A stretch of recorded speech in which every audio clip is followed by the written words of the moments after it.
ये चार जानवर किस तरह के होने चाहिए ने? हुण जरा आपां इहदे ते गौर करना है। चार जानवर ये चारों दे चारे दो दांत वाले होने चाहिए ने। उठ ज़िबा करना है ते दो दंदा वाला, गाय ज़िबा करनी है ते दो दंदा वाली, बकरा छतरा करना है ते दो दंदा वाला। दो दंदा तो की मुराद है? यानी जानवर अपने सामने वाले दो दंद जड़े ने उन्होंने गिरा करके दोबारा नए दो दंद निकाल लवे, उन्होंने दो दांत वाला कहते हैं। उन्होंने आंदे दोंदा, जेड़ा मशहूर लफज है ना दोंदा, वो होंदा जेड़ा अपने दो दंद गिरावे ते फिर नवे कढ लवे। कईयां ने लांदा पिया, ये पक्का है खीरा है। पक्के खीरे का इस्लाम के अंदर तसव्वुर कोई नहीं। और व्यापारियों के आके नहीं लगना, आके लगना तो रब दे कुरान दे लगना है, मुहम्मद अरबी दे फरमान दे लगना है। मंडी जाओगे ना, कई तुहानू वलदे फिरदे होणगे, कई कहणगे ओ इहदा ते मसला ही कोई नहीं। आ छतरे दे बारे ना बड़ा मशहूर है, हालांकि हदीस के अंदर जिथे भी आया ना छतरे दे बारे मिनज़्ज़ान इस्नैन, उथे अल्लाह पाक ने फरमाया भी अगर कोई मसला बन जाए, नबी पाक ने वजाहत की भी अगर तुहानू दो दंदा नहीं मिलता फिर तुम छतरा कर लो, वो भी 1 साल का, वो भी 1 साल का छतरा होवे ते फिर करना। इत्थे 6 महीने वाला लग जाए। मैं 6 महीने वाली रवायत किते नहीं पढ़ी जिंदे विच ये होवे कि 6 महीने छतरा तुसीं कर लो। ते व्यापारी मंडी च यही आंदे भी छतरे का हज़रत जी मसला ही कौन। असी चले जाइए ना, सानू कह देंगे वेख के भी ये बंदा मौलवी टाइप है, फिर भी कर मौलवी साहब तुहानू पता छतरे तो गल ही कोनी, तुहानू इवें वलणगे। पर मेरे भाई कुर्बानी करनी, अल्लाह साड़ियां कुर्बानियां कबूल फरमाए। जानवर लैन जाना या लै आंदा, ये खूबियां वेख लवो कि मुहम्मद अरबी ने इस जानवर को कुर्बान करने का हुक्म दिता है कि नहीं दिता। कुरान के अंदर इसका तज़किरा मौजूद है कि नहीं है। जेड़ियां खूबियां मुस्तफा ने बयान कीतियां ने वो इहदे अंदर पाईयां जा रही ने कि नहीं पाईयां जा रही। अगर तो हदीस के ऐन मुताबिक है तो फिर उनकी कुर्बानी कबूल होनी है। और ये अमल एडा कीमती है। अल्लाह पाक ने इस कुर्बानी के जानवर दी जड़ियां खूबियां बयान कीतियां ना, अगले जुमे इन्हां दी वजाहत होनी कि अल्लाह ने खूबियां जानवर के अंदर क्यों रखियां, सानू रब क्यों कहंदा है इस तरह का जानवर लैके आओ। इत्थे बहुत बड़ा सबक है जिहड़ा अगले जुमे अंदर तुहानू वजाहत करके दसनी है। गल रब ने सानू समझाई। इन्हां चारां जानवरां विचों जिहड़ा भी जानवर लैके आना है, दोंदा लैके आना है, क्योंकि नबी पाक ने हमेशा दोंदा जानवर कीता है। हुण अगली गल जिहड़ी है, जिहड़ा बंदा उठ कला ज़िबा नहीं कर सकता, मेरे मुस्तफा ने फरमाया मेरे सहाबा एक उठ दे अंदर 10 बंदे शराकत भी कर सकते ने। एक हदीस अंदर आता है उठ दे अंदर 7 बंदे शरीक हो सकते ने। इनके अंदर कोई इन्ना लंबा चौड़ा इख्तलाफ नहीं। बाद शारहीन ने लिखिया जेड़े लोग हज ते जाते ने उत्थे जाके कुर्बानी करना जरूरी है, उन्होंने वास्ते आ कि वो 7 बंदे उठ विच शरीक होणगे। जेड़े आम अपने अपने इलाकों च कुर्बानियां कर रहे ने वो 10 भी शरीक हो सकते ने। ते दूसरी बात इनके अंदर नबी पाक ने इख्तियार दिता है, भावें ते 7 बंदे मिल जाओ ते भावें 10 मिल जाओ, उठ दे अंदर 10 बंदियां तक सीर पाया जा सकता है।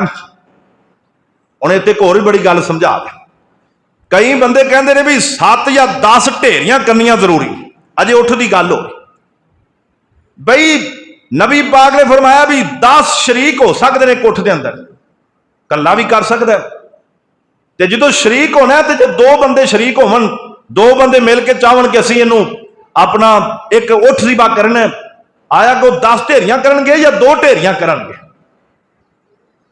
2 ढेरियां करनगे, 10 ढेरियां करन की जरूरत नहीं। ये ज्यादा तो ज्यादा तादाद है, यानी 10 तक एक उठ विच लोग शरीक हो सकते हैं। घर की कोई तादाद नहीं, 2 भी हो सकते हैं, 3 भी हो सकते हैं, 4 भी, 5 भी, 6 भी, 7 भी, 8, 9, 10 तक लोग मिल के कुर्बानी कर सकते। ये अल्लाह ने सहूलत रखी, मेरे रब ने आसानी रखी। फरमाया जिवें हुण वेला आ गया ना, हुण जिहड़ा वक्त गुजर रहा है मेरे भाइयों हुण बकरे लैने छतरे लैने लोगों की पहुंच तो दूर हो गए ने और कला बंदा बच्चा उठ भी नहीं खरीद सकता। ते नबी पाक की सहूलत अज कम दे रही, फरमाया 10 लोग मिल के कुर्बानी उठती कर लो, अल्लाह अकबर। और जे 3 मिल के कर सकते हो 3 कर लो, 5 मिल के कर सकते हो 5 कर लो, जिन्ने मर्जी मिल जाओ उन्नियां ही ढेरियां होणगियां, उन्होंने 10 में डिवाइड करने की जरूरत नहीं। यह सहूलत रखी। उठ दे अंदर 10 हिस्से साडे वास्ते, गाय दे अंदर 7 हिस्से साडे वास्ते। फरमाया 7 बंदे गाय अंदर शरीक हो सकते ने ते 7 तो घट भी मिल के एक गाय नू जिबा कर सकते ने। इस तो अगली बात मेरे दोस्तों, ये बड़ा अहम मसला है कि उठ ते गाय दे अंदर शरीक होना। अजकल आम तौर पर 2 भाई ने, एक घर दे अंदर 3 भाई ने, एक घर दे अंदर 4 भाई ने। अगर वो अलहदा अलहदा छोटा जानवर नहीं खरीद सकते ते कल्ले कल्ले बड़ा जानवर नहीं खरीद सकते, वो जिन्ने भाई ने मिल के पैसे पान एक वड्डा जानवर लैन, अल्लाह सब दियां कुर्बानियां कबूल कर लेगा। ये अल्लाह की तरफों सहूलत है। और इस तो अगला मसला है जदों असी ये जानवर 4 किस्म के जानवर यही रहने ने, गल जिधर भी जाएगी ना उठ गाय भेड़ बकरी इहदे तो इलावा होर कोई गल नहीं होनी। इन्हां जानवरां विच 2 ते हो गया जिन्हां विच हिस्सा पै सकदा है, बाकी छोटे जानवर ये जिन्नी मर्जी कुर्बान करो, एक जानवर पूरे घर नूं कफैत कर जांदा है। अल्लाहु अकबर। हुण इस तो अगली गल ये जानवर जदों खरीदण जाने ने, असीं उत्ते किस गल दा ध्यान करना है, किहड़ी गल दा ध्यान करना जदों जाना ना।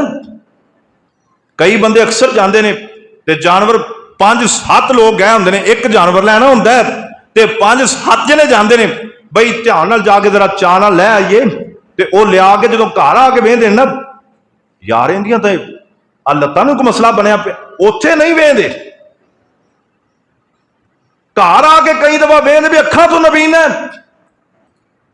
घर आके कई बंदे फिर वेंदे ने इहदा तो सिंग टुटिया। घर आके फिर कई वेंदे ने लो जी इहदा तो कन्न वड्डिया, उन्होंने व्यापारी का फिर पता ही नहीं होता कित्थे होता है, व्यापारी का कोई इलम नहीं होता। अल्लाह दे पाक पैगंबर जनाबे मुहम्मद सल्लल्लाहु अलैहि वसल्लम फरमांदे ने, ऐ मेरे सहाबा इन्हां जानवरां विचों जिहड़ा जानवर तुसीं कुर्बान करना है, वलल आवरू वल मरीजु वल आरजु वल आजफ व आज़बुल करनी वल उज़ुनी। फरमाया ना वो भैंगा होना चाहिए, यानी अखां टेढ़ियां करके वेखण वाला ना हो, जिन्हों काना कहने। फरमाया ये जानवर कुर्बानी वाला काना नहीं होना चाहिए। फरमाया लोगों जानवर कुर्बानी वाला बीमार नहीं होना चाहिए। फरमाया बीमारी वाला नहीं होना चाहिए ते कुर्बानी वाला जानवर लंगड़ा भी नहीं होना चाहिए। मुस्तफा ने फरमाया ते उनदे सिंग भी कट्टे हुए नहीं होने चाहिए। कई दफा उतों सिंग एक भुर जांदा है ते कुर्बानी दा रेट वधाउण वास्ते सिंगां वाले जानवर नूं कोना कर दिता जाता है, यानी दोवें सिंह मुठ तो ही पड़ दिते जाते ने। व्यापारी बिल्कुल तरस नहीं करता, उन्होंने अपने पैसों नाल तोड़ियां कुर्बानियां नाल कोई गर्द नहीं। और व्यापारियों को जिन्ना माल लिया उन्ना पैसा कमाना उन्ना नहीं वेखना, भैंगा उन्ना नहीं वेखना, लंगड़ा उन्ना नहीं वेखना, बीमार है उन्ना नहीं वेखना, इहदे सिंह टुटे ने उन्ना नहीं वेखना, इहदे कन्न कट्टे हुए उन्होंने तुहानूं तसल्ली देनी। कई दफा जानवर खरीदन लगो ना तो लंगड़ा रहा होंगे, उन्हें भला की कहना नहीं जी बिल्कुल सही। ये जरा तुहानूं पता है ना भावल नगर तो लैके आए हम ते जानवर फिर जानवर गड्डी विच होंदे ने, कई जानवर होंदे ने वो बस किते एक दूजे नाल कोई मसला थोड़ा जिहा बन गया, ये तुसीं लै जाओ ठीक है, इहनूं कोई मसला मुसला नहीं है। वो घर आ के बाद तो वेखो तो काम कोई जानवर बनया होंदा है, वो कुर्बानी नहीं जे होंदी। और मेरे भाई पैसा भरना ही इखलास नाल अगर कुर्बानी खरीदनी है तो मुस्तफा दी हदीस के ऐन मुताबिक खरीदनी, उन्हें तो हट के खरीदने का फायदा नहीं होगा।